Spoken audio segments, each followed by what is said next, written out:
right, welcome everybody. I'm going to go ahead and go over the conversation cards template. Now, the conversation cards template consists of 2 pages. You notice here we have page 1 is the questions and page 2 are the replies. So the goal behind this was to create a scaffolded activity that students could use and kind of ask each other questions and have responses there for them. So this is going to be encouraging your students to speak.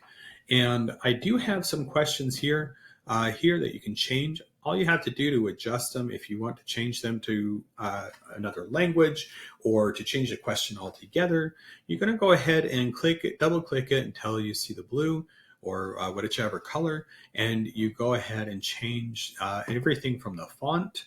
You can retype this question. You can change the size if you would like. You can also change the text color. You can change whether it's bolded or whether it's not bolded. You can change anything that you can that would be in a typical word processor. You notice when you click on those boxes up in the top, this section here is what appears. Now, when you click on the colors, however, you're going to see that that particular menu does not appear. And so when you click on the color and then you click on the color box here, you're going to be given the opportunity to change any of the other colors that you would like. Whatever color scheme fits your classroom or the unit, you want to go ahead and do that, you're more than welcome to. Now, I have these color coded and designed so that when you print these out, that the questions and answers will fall on the same page and the same card. So that's why I have them set like this, but it's just something to think about when you're printing something out double-sided. You want them to be able to match up. So let's go ahead and look at the possible answers. Now, I have created this with the help of other students. So I've taken some design considerations in mind to help them to scaffold this activity.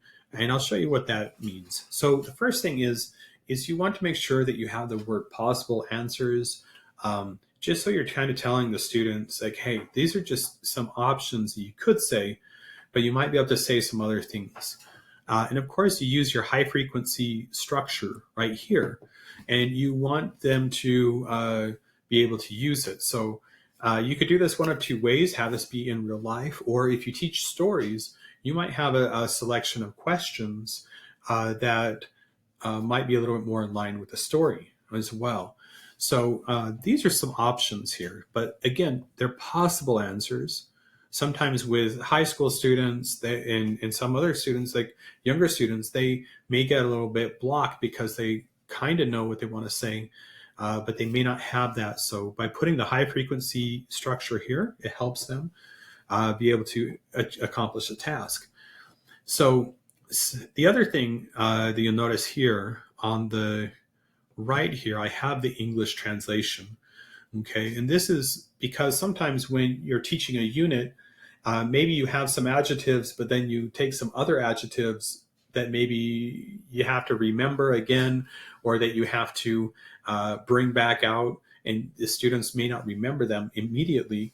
So you put the English here just to kind of help support them, as well as kind of a nice training wheel exercise for the students. As you do this a couple of times, they won't have to look at those words. They'll be able to do it without any problem. The other thing I have down here is I do have the translation here of the question. And I found that to be very important. I had a lot of my students say, you know, I hear the question and I kind of know what it means, but I get nervous and I'm not able to say what it is. So can we have the question show up so that I can see it when I'm hearing it? So that way the student, again, it's helping them to associate what they're hearing to what they're reading, and they can kind of formulate a better response. So when I found that this actually helps out a lot, because once the student knows the answer after they've heard it and they've read it, they tend to give a little bit more information than just a 1-sentence answer, which is really helpful, because that way you have like a level 1 student might be producing a little bit more or more willing to talk about, you know, what is your sister like or your brother like. So those are some options to do. just know that when you do change this, when you do make the changes on this, put down options here that are that work with your unit. You might also want to consider here with some of the questions. I'm going to say in general, if this were the family unit, okay, you would ask questions like, can you describe your mother? But you may want to consider in your culture that you're teaching, like in your own native culture or in the language that you're teaching, there might be more appropriate questions that will fit the unit. So if you understand what I mean, there's just sometimes you don't ask, where does your mother work? That might be a question that in another culture might be a little bit more taboo. Or what is your sister like? In foreign language classes, you're trying to describe people in your family, and in that context, it's appropriate, but it may not be appropriate in other age groups or other cultures. So just something to kind of keep in consideration. So when you do get this, consider changing the questions, and or just translate if they work for your culture, and then come down here to the replies, and basically anywhere the high frequency, change your high frequency phrases, and also maybe if you teach Spanish, for example, I would change the responses. One other thing I'll show you real quick is you can also sometimes sneak in a little bit of grammar. For example, when you say I live with my father, you use a different ending here on this word, meinem, versus when you live with a female person like meiner Mutter.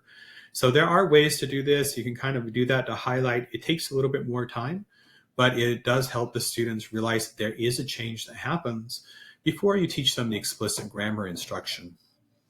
And lastly, we are going to go over the last page.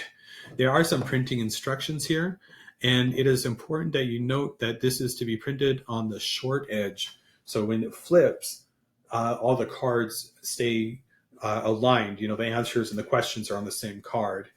And I recommend using cardstock. Cardstock question or cardstock games are a little bit more fun and durable.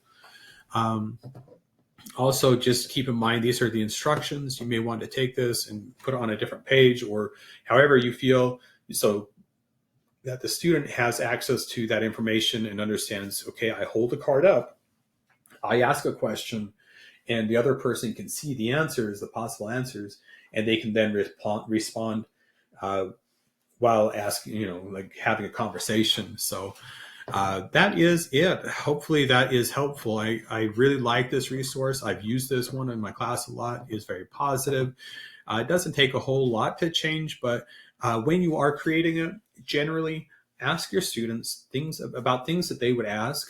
Okay, ask them questions. Say, okay, what kind of questions would you ask for this unit? Well, where does your mom work? Where, how many pets do you have? You might have something about the environment, and then come up with a class possible answers, and you'll realize that some of them, for example, like having my parents are called this may only require this much, but you'll find that with some answers that require a lot of different variation. You also have to be kind of careful because sometimes you can have it'll go so many more places that the students will want to say. However, you don't want to get that complicated. So just some considerations when you're doing this. Again, I hope this was a helpful tutorial for you on this wonderful game.